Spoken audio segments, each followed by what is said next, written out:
El aura blanca, 1871. Gertrudis Gómez de Avellaneda. Suceso extraño ocurrido en nuestros días. En el suelo,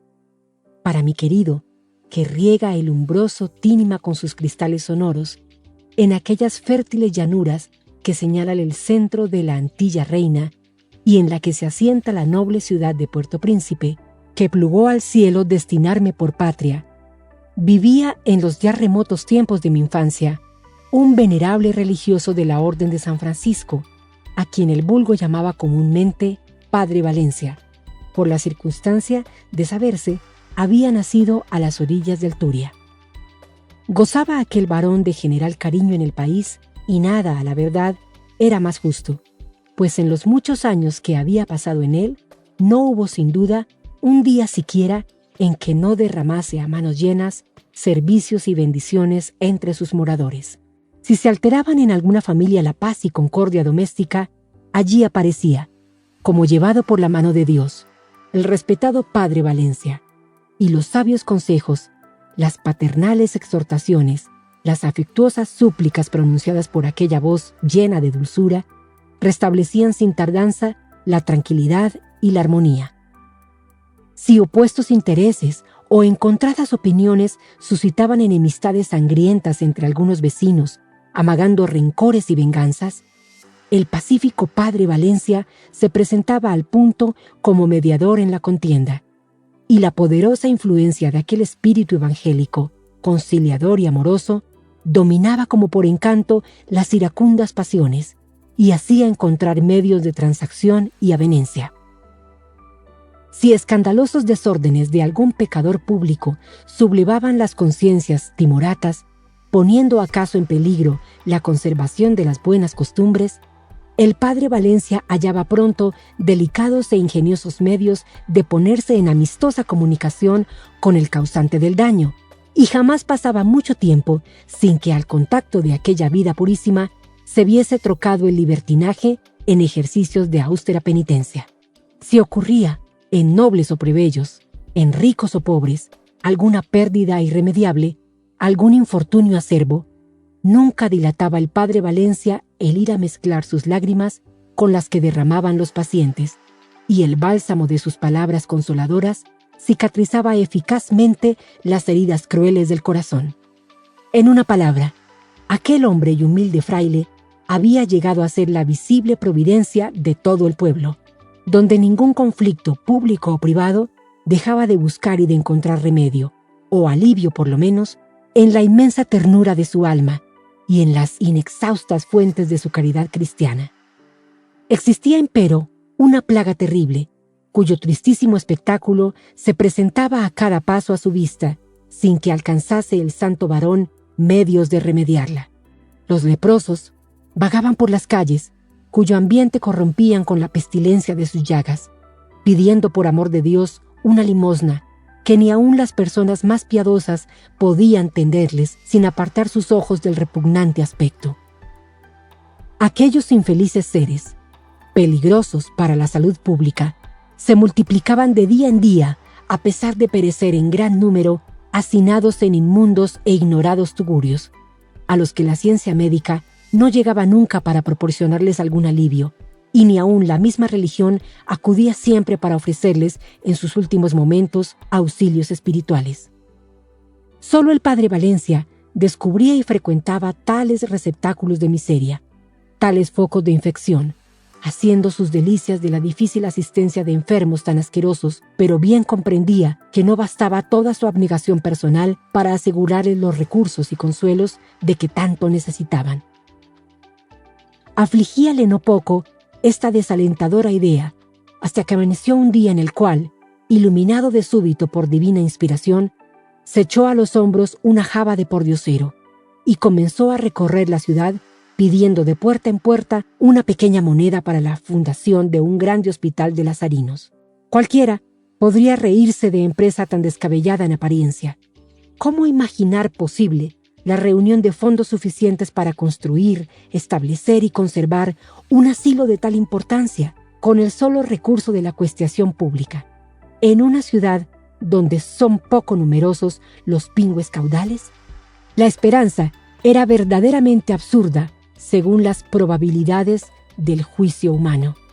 Pero para la fe del padre Valencia se presentó realizable y se realizó en efecto. Algunos años le bastaron para levantar desde el cimiento vasto y hermoso edificio que hace y hará eternamente bendecir su memoria a la ciudad del antiguo Camagüey, y en el cual fueron acogidos con general aplauso centenares de enfermos de ambos sexos que hallaron en aquel aislado y saludable albergue, bajo la inmediata dirección del digno fundador, todas las comodidades y aún todos los goces compatibles con su situación. Las bendiciones del cielo que acompañaban constantemente al admirable franciscano hicieron prosperar cada día más, mientras él estuvo a su frente, aquel hospital modelo del que se enorgullecía Puerto Príncipe. Pero llegó, al cabo, el inevitable momento de ser llamado el padre de los míseros leprosos a las regiones felices, donde le aguardaba el premio de sus heroicas virtudes. Y no pasó mucho tiempo sin que se sintiese dolorosamente su falta, a pesar del empeño con que todos los buenos y generosos vecinos del país procuraron impedir la decadencia de aquella institución necesaria, más que en ninguna parte, en un suelo donde la elefancia y sus semejantes han tenido épocas de propagación espantosa. Pero cuando verdaderamente empezaron las graves dificultades fue al llegar un año en que, por concurso fatal de circunstancias que no es del caso detallar, hubo grandísima escasez y carestía en toda la provincia central de la isla de Cuba. Viéronse entonces bandadas famélicas de mendigos pulular por las calles, poniendo en contribución indispensable a las clases acomodadas, que, afectadas también por la crisis que atravesaba el país, apenas podían, con los incesantes recursos de la limosna, aplacar el hambre de la indigente muchedumbre. Y como puede adivinarse, el asilo de los leprosos se resintió profundamente del estado general de penuria. Habituados a la abundancia y al regalo que había sabido proporcionarles el próvido fundador, sobrellevaban mal los acogidos a tantas privaciones como entonces fue preciso imponerles, y que iban aumentándose de día en día hasta el punto de hacerles temer verse en la triste necesidad de abandonar el techo hospitalario, bajo el cual habían esperado terminar descansadamente su desgraciada existencia. En tan terrible conflicto, acudían llorosos al modesto sepulcro que guardaba entre ellos las cenizas de su inolvidable bienhechor, invocando fervorosamente a su bienaventurado espíritu para que los socorriese desde el cielo donde no dudaban habitase.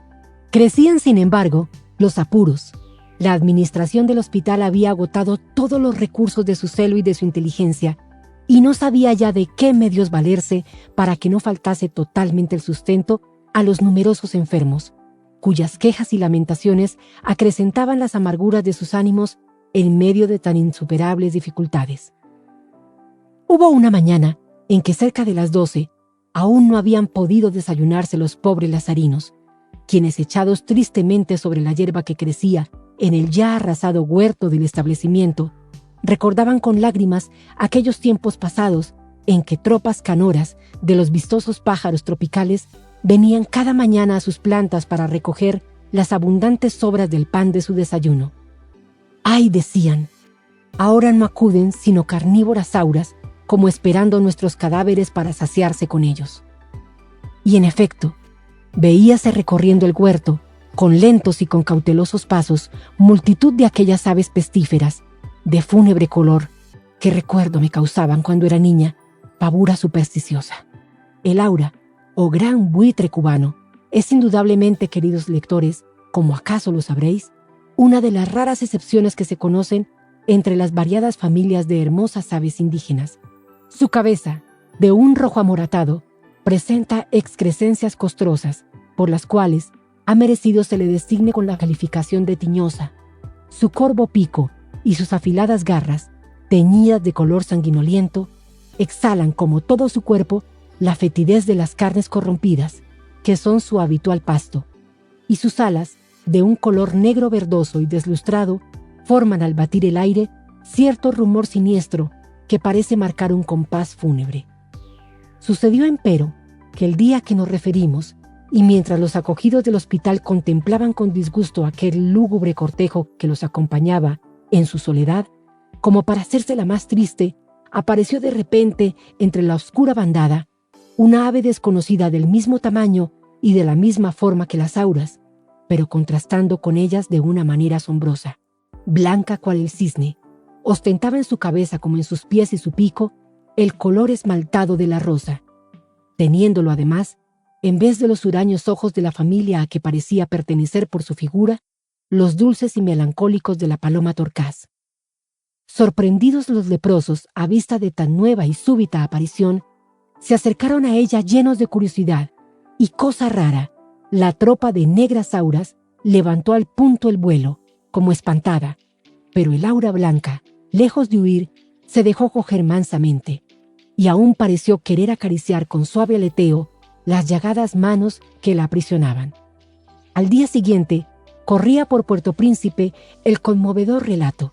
Decíase que el alma del padre Valencia, tantas veces invocado en medio de crecientes angustias por sus pobres hijos los lazarinos, había bajado a ellos en forma de un ave extraordinaria, a la que todos convenían en llamar Aura Blanca. La novedad del suceso despertó de tal manera el interés general que hubo de hacerse exhibición pública del ave, poniendo precio a la entrada, y fue tan grande la afluencia de gente que en pocos días se recaudó considerable suma, suficiente a subvenir a las urgentes necesidades del Hospital de San Lázaro. Pero no quedó en esto. El aura blanca, paseada en una jaula dorada por muchos de los pueblos de la isla y excitando en todos curiosidad vivísima, los puso en contribución voluntaria a favor del establecimiento, proporcionándoles salir al cabo felizmente de todos sus apuros y entrar en un nuevo periodo de prosperidad y holgura.